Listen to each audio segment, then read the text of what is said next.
Hello and welcome to MahindraGuru.com's official YouTube channel and you are watching a new session of further information #FYI जहां आज हम प्रकाश डालेंगे 16 मई के इतिहास पे। Today we are going to enlighten the history of 16th में। तो चलिए बढ़ते हैं, देखते हैं क्या घटना घटी थी 16 मई को। So we have the first event 1929 का 16th of May वो डेट था when the first time academy awards was given in Hollywood. Definitely ये इंपॉर्टेंट हो जाता है क्योंकि हॉलीवुड में पहली बार अकादमी पुरस्कारों का वितरण हुआ था 1929 में ही। आगे बढ़े तो देखते हैं बर्थडे सेशंस पे किनका जन्मदिन मनाया जाता है 16 मई के दिन। So first personality which we have that is N Natwar Singh. N Natwar Singh की अगर हम बात करें तो 1931 में जन्मे 16 मई के ही दिन।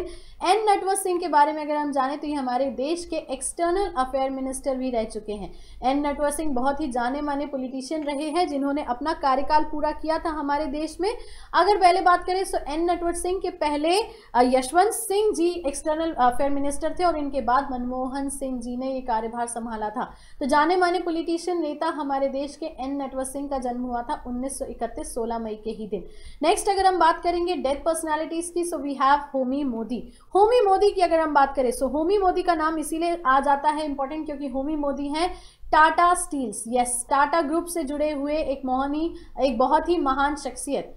होमी मोदी 2014 में 16 मई के ही दिन इनका निधन हुआ। अब अगर इनके कार्यकाल की बात करें तो ये चेयरमैनशिप पर भी थे, टाटा ग्रुप के साथ जुड़े हुए थे, इसीलिए ये नाम इंपॉर्टेंट हो जाता है। सो होमी मोदी का निधन हुआ 16 मई 2014 में।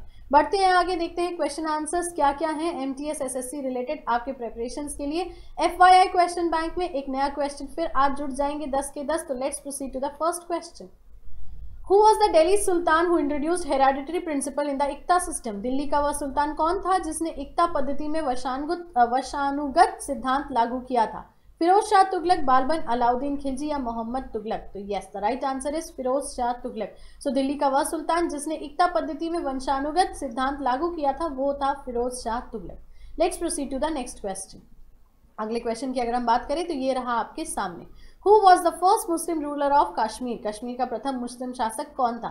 शामीर, सिकंदर शाह, जैनुल अब्देनी या Shamsuddin Shah? So right answer is Shamir. Shamir का नाम हमेशा याद रखा जाएगा क्योंकि वो पहले मुस्लिम शासक थे कश्मीर के। Let's proceed to the next question. Who has honored the director of All India Institute of Medical Sciences Randeep Guleria and chairman of Sir Ganga Ram Hospital D.S. Rana along with 47 other doctors with national awards for excellence in the field of medicine? किसने AIIMS के निदेशक Randeep Guleria, sir Ganga Ram अस्पताल के अध्यक्ष D.S. Rana और 47 अन्य डॉक्टरों को मेडिकल क्षेत्र में उत्कृष्ट काम के लिए राष्ट्रीय पुरस्कारों से सम्मानित किया था? प्रणब मुखर्जी, नरेंद्र मोदी, JP नड्डा या Ketan Desai? So right answer is Pranab Mukherjee. जी हाँ, हमारे माननीय राष्ट्रपति जी का नाम है यहाँ पे। Mister Pranab Mukherjee has honored the director of All India Institute of Medical Sciences Randeep Guleria and chairman Sir Ganga Ram Hospital D.S. Rana along with 47 other doctors. बढ़ते हैं इसी के साथ to the next question. What was the reason that Bahadur Shah Zafar was made the emperor of Delhi by people of India during the revolt of 1857? 1857 ईस्वी के विद्रोह में भारतीय जनता ने किस कारणवश बहादुर शाह जफर को शासक बनाया था? Most of the population in India was Muslim. Bharat की अधिकांश जनसंख्या मुस्लिम थी। He was very liberal man for both Muslims and Hindus. वह हिंदू और मुस्लिम दोनों के लिए उदारवादी व्यक्ति था। He was the last Mughal emperor in India. वह भारत के अंतिम मुगल शासक थे। Many of them felt that if the Mughal emperor could rule again, they too would be able to rule their own territories once more under the Mughal authority. उनमें से कई अनुभव ये करते थे कि यदि मुगल शासक पुनः शासन करेंगे तो मुगल साम्राज्य के अधीन वे अपने प्रांतों में शासन कर पाएंगे। सो अगर सही रीजन की बात करें तो बात यही थी कि वे भारत के अंतिम मुगल शासक थे। जैसा कि हमने हिस्ट्री में देखा भी है, मुगल एम्परर्स की हिरार्की में बहादुर शाह जफर आखिरी मुगल एम्परर रहे हैं, तो यही एक रीजन था जिनको दिल्ली का एम्परर बनाया गया था। Let's proceed to the next question. Comptroller and audit general कैड की जिसको हम बात करते हैं CAG, who controls the entire financial system of the? नियंत्रक और महालेखा परीक्षक संपूर्ण वित्त प्रणाली किसको नियंत्रित करता है? The union, state levels, union as well as state या नन ऑफ दीज? सो अगर आंसर की बात करेंगे तो बिल्कुल संघ और राज्य स्तर दोनों को वो नियंत्रित करता है। तो कैग की पोस्ट इसीलिए इंपॉर्टेंट है और इसका एग्जामिनेशन भी SSC से जुड़ा हुआ है। Let's proceed to the next question. Recently, who has been bestowed with the Anuvrata Puraskar 2016?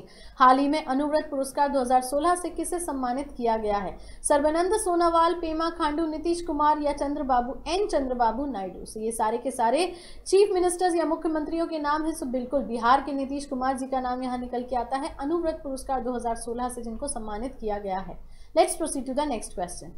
Whose decision is final that a particular bill is a money bill? किसका निर्णय अंतिम होता है कि विशेष विधेयक धन विधेयक है? प्रेसिडेंट, स्पीकर, पार्लियामेंट या वाइस प्रेसिडेंट? तो बिल्कुल कॉन्स्टिट्यूशन से निकला हुआ, पार्लियामेंट से निकला हुआ एक ही क्वेश्चन। सो आंसर की बात करेंगे स्पीकर, बिल्कुल स्पीकर ही है, क्योंकि जो हाउसेस की बात करेंगे सो लीडर होता है स्पीकर। सो स्पीकर का अंतिम निर्णय ही होता है कि ये विशेष विधेयक धन विधेयक है या नहीं। Let's proceed to the next question. The advocate general is appointed by which authority? किस शक्ति के द्वारा महाधिवक्ता की नियुक्ति की जाती है?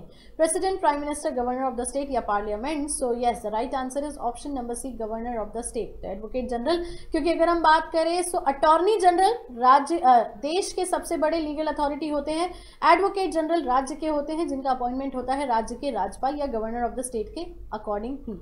Let's proceed to the next question. Where is Vijay Stambh situated? विजय स्तंभ कहाँ स्थित है? दिल्ली, चित्तौड़गढ़, जयपुर या Agra? So yes, right answer is here in front of your, Chittorgarh. Vijay Stambh कहाँ स्थित है? चित्तौड़गढ़ में स्थित है। Let's proceed to the next question. What was used for the measurement of time in the early Vedic period? पूर्व वैदिक काल में समय को मापने के लिए किसका प्रयोग किया जाता था? गव्यूति, गोधूली, शतमान या निष्का?